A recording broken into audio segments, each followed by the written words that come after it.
live show on board the USS Intrepid. An all-veteran guest lineup of business leaders. The halftime report on the Intrepid. Today, noon Eastern, sponsored by Boeing. Marcus Lemonis, The Prophet, returns November 21st. CNBC. Get yours.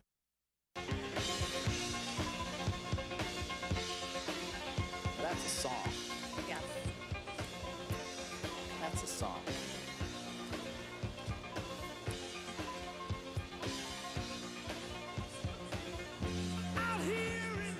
Just 6 months after being purchased by JAB Holdings, Panera Bread CEO announcing his departure, but not before repurchasing Bakery Cafe Au Bon Pain. Joining us now is the outgoing Panera CEO, founder of the company, Ron Shaich. Good to see you again, Ron. Good to speak to you, Sarah. I hope you're well. I hope you're well as well. Big news this week. Great. So this is your final, was this your final move before saying goodbye to bring your two babies together, Au Bon Pain with Panera Bread? Well, we'll talk about Au Bon Pain in a second, but just to be clear, Sarah, this isn't an exit in that sense. It's a broadening of my roles. I'm actually going to become a significant investor in the new Panera. I'm putting my money where my mouth is. I'm also going to be available to help them as needed relative to consumer-facing initiatives and acquisitions like the Au Bon Pain acquisition. But I'm also going to find the time I need to be able to help JAB with their initiatives, and then simultaneously my own desire from a personal investing perspective to invest against the kind of long-term transformation that has been at the core of Panera's success over the last 30-odd years. The fact is, Panera's been the best performing. Go ahead, Sarah. No, I know you've been talking a lot about this short-term thinking in the market for a while. Yes. It's why you were very happy to take it private, even though the stock has been doing well. You're one of the most celebrated CEOs in the industry, Ron. Why Au Bon Pain? Is it because of your attachment to that brand? Because it wasn't performing quite as well as some of the other fast casual type restaurants out there. Well, I think, as you know, I co-founded Au Bon Pain. I then sold it to take all of our resources and bet it on making Panera nationally dominant. That worked. We drove 20 years of 25% annual returns, best performing restaurant stock over the last 20 years. Hey, we beat Warren Buffett's performance at Berkshire Hathaway. Having said that, Au Bon Pain and its acquisition is not about me. It's not about completing the circle for Ron. Some people have said that. What it's about is it's a powerful strategic acquisition that enables Panera to do an even better job in hospitals, universities, and transportation centers. The reality is that now with Au Bon Pain and Panera, we have one of the three top brands that hospital administrators want. The docs want healthy food, they want wellness. We're now able to give it to them in two different formats. Simultaneously, the same thing in universities. You survey the students, they'll tell you Panera, Au Bon Pain, among the top three brands they want on their universities. We now have them. You're going to see us move even more aggressively into hospitals, universities, and transportation centers. And this acquisition is a strategic acquisition to accelerate it.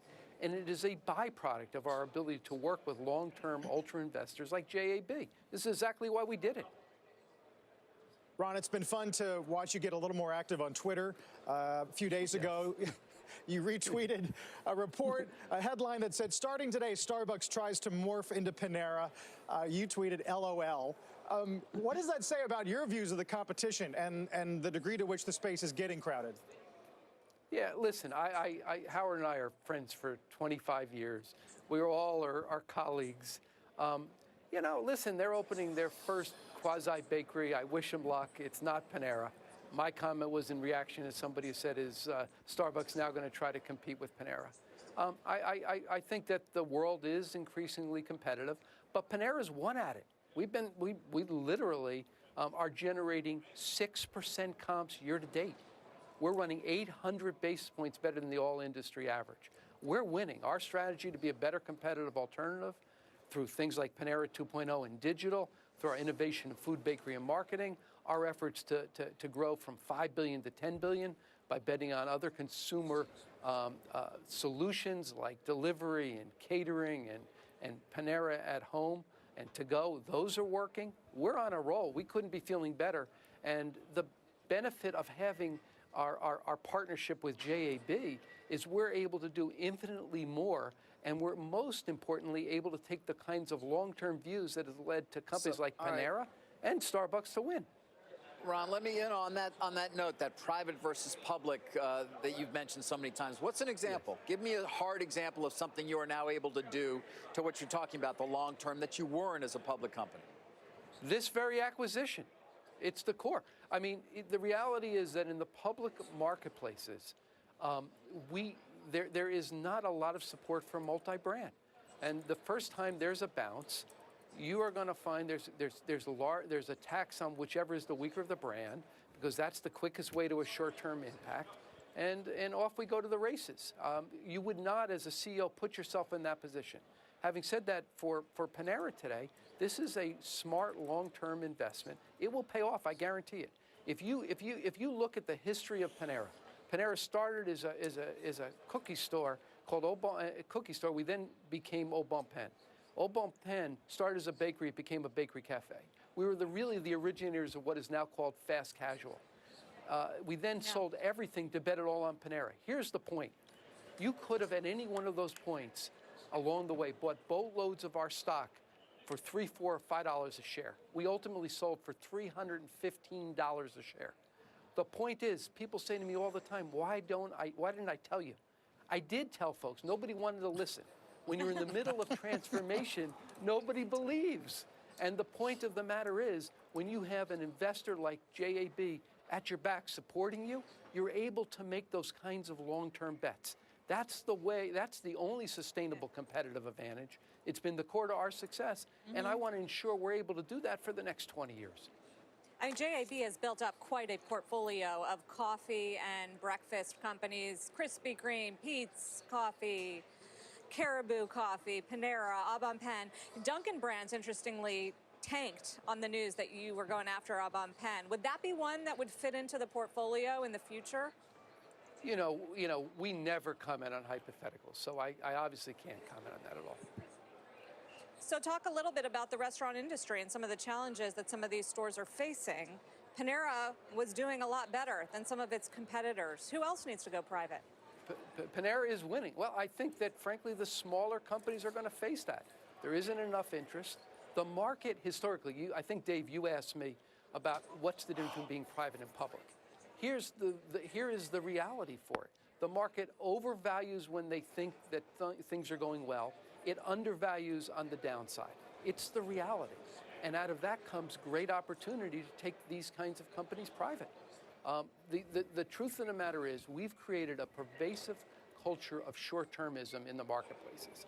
I don't know if you realize it, but last year less companies went public. These were good days, boom days. Less companies went public in boom days than went public in the height of the Great Recession. CEOs are saying this is a crazy world. Adam Ross Sorkin, in a piece in Deal Book a month ago, wrote, why would anybody want to be a CEO of a public company when the reality for them is they're going to be measured in weeks and months and maybe a quarter? This infuses the way CEOs think, and it gives powerful strength to guys like us. Here's the reality, right? You look at what are the hottest investments today, the FANG stocks, Facebook, Amazon, Netflix, Google. They all have capital structures that let them do long-term investing. That's the kind of way that you can win. You can look at, I was on the board at Whole Foods, as I think you may know. Well, investors like Amazon, do they get a free pass on this? No, it's exactly right. What do you think Amazon did with Whole Foods? First thing they did was cut the prices because they took a long-term view. The reality is in Whole Foods, they couldn't do that. They were up against the wall with folks climbing all over them, demanding short-term action. And the reality is that the ability to go long-term is competitive advantage. Ron, we hope you'll continue to join us talking about these issues and a lot more in the restaurant industry. The outgoing CEO of Panera Bread, Ron Shaich. Always nice to hear from you. Thank you, friends. Yeah, at Shaich if you want to follow him on Twitter. Who knew? That's great. Let's get to Contessa Brewer and get a news update this morning. Hi, Contessa. Hi there, Carl. Here's what's happening right now. President Trump has been speaking to CEOs at the Asia-Pacific Economic Cooperation Summit in Vietnam, and he highlighted his desire for free and open trade, but he insists he will not let the U.S. be taken advantage of anymore.